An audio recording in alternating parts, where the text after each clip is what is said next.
Reporting on exciting medical breakthroughs is a role 2020 has carried out for years. And to make sure that we don't give credence to frauds, we rely on ABC News medical editor Dr. Timothy Johnson. But recently he came to us with a story that sounds almost like science fiction. It involves the theory that electricity plays a very major role in the human body. It could revolutionize medical science. It might even provide a new way of treating cancer. It has long been known that electrical impulses are essential to the functioning of the brain and nervous system. But what if the electrical forces in the body are more extensive than that? What if all our tissues are part of a vast, previously unknown electrical system? So this is a new circulatory system, which is so difficult for many to understand, because they say, why haven't we found that before? In recent years, Dr. Nordenström has become used to the skepticism of his scientific colleagues. However, he came to his electrical research with a record of accomplishments which are impressive. Dr. Nordenström is recognized as a brilliant pioneer in his field, diagnostic radiology. For example, in the 1950s, he developed fine needle biopsies to diagnose lung cancer. At the time, it was considered a revolutionary idea, but today it is used routinely throughout the world. He also pioneered in the 50s the techniques that led to the first X-ray pictures of the insides of blood vessels in the lungs. In the 60s, he was named Chief of Diagnostic Radiology here at the world-renowned Karolinska Hospital. And 3 years ago, he served as chairman of the assembly that chooses the Nobel Prize winners in medicine.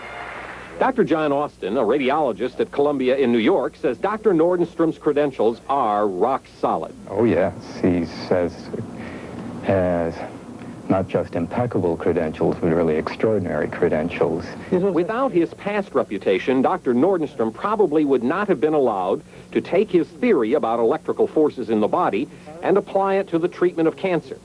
As it was, his colleagues sent him only patients who had failed other treatment. In his first series of 20 patients with lung cancers, Dr. Nordenström's treatment produced a nearly 50% response for what Dr. Nordenström describes as otherwise incurable cases. To understand Dr. Nordenström's theory in cancer treatment, it helps to understand his overall theory. Dr. Nordenström believes that the body is filled with electric circuits and that current travels through vessels and tissues just like they were electrical cables. The current can travel long distances through blood vessels or short distances through the walls of the capillaries into and out of surrounding tissues. When Dr. Nordenström places electrodes inside and outside the tumors and runs a charge between them, he believes he can manipulate these electrical forces to kill the tumor. In 1979, 1 year after Dr. Nordenström started his electrical treatment of patients with lung cancer, he launched a project that would distance him from much of the scientific community. Instead of submitting his theory and treatment results to scientific journals, he began writing a textbook to explain it. I have written this book on biologically closed electric circuits. Dr. Nordenström bases his lectures, like this one at Boston's Beth Israel Hospital, on his book, which was completed in 1983. His decision to publish a book rather than a series of scientific papers meant that most of his colleagues would not take the time to review or criticize his work. However, Dr. Austin, who edited the book, defends Nordenström's approach. Well, this is big stuff, and his answer is that the standard, and I think his answer is right, that the standard way that people do science and medicine is in small, discrete articles, 5 or 10 pages to an article with very tight reasoning, and that his theory is much too big, that the right way to get it out is to put it out as a whole. And I accept that argument. However, this approach means that Dr. Nordenström has trouble selling his theories to the scientific community. During a recent series of lectures in the U.S. this summer, he spoke mainly to small groups of radiologists, many of whom had never read his book or didn't understand his theories. Dr. Morton Glickman, a radiologist from Yale, did read the book because he was asked to write a scientific review of it. It took him a year to finish. And I really looked for holes in this because it was so off the wall. And I couldn't find any holes. By the end of the book, I was persuaded. I started skeptical like everybody else does.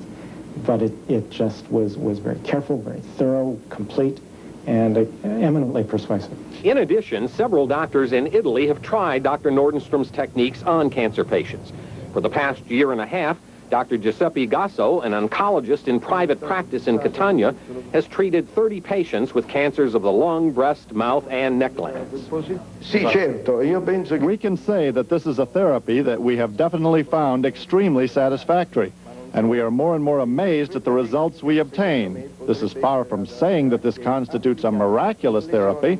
We have to wait. We must be cautious and carefully evaluate the results. Outside of these small preliminary trials in Italy, Dr. Nordenstrom's technique still remains virtually unknown to the scientific world.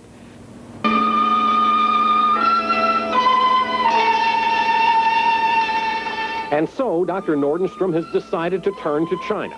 Doctors in Beijing have invited him to set up shop in China, where patients who would otherwise get no treatment will at least get some treatment, albeit experimental.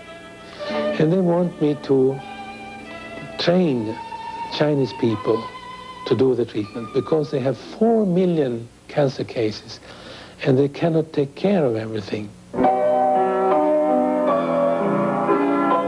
The results of those studies could be significant.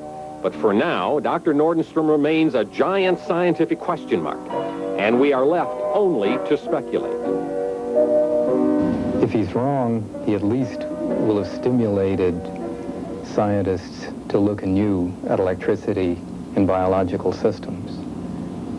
And if he's right, that electricity circulates in the body in the ways he talks about, then I think there's just no question that this is going to be one of the major discoveries of the entire century.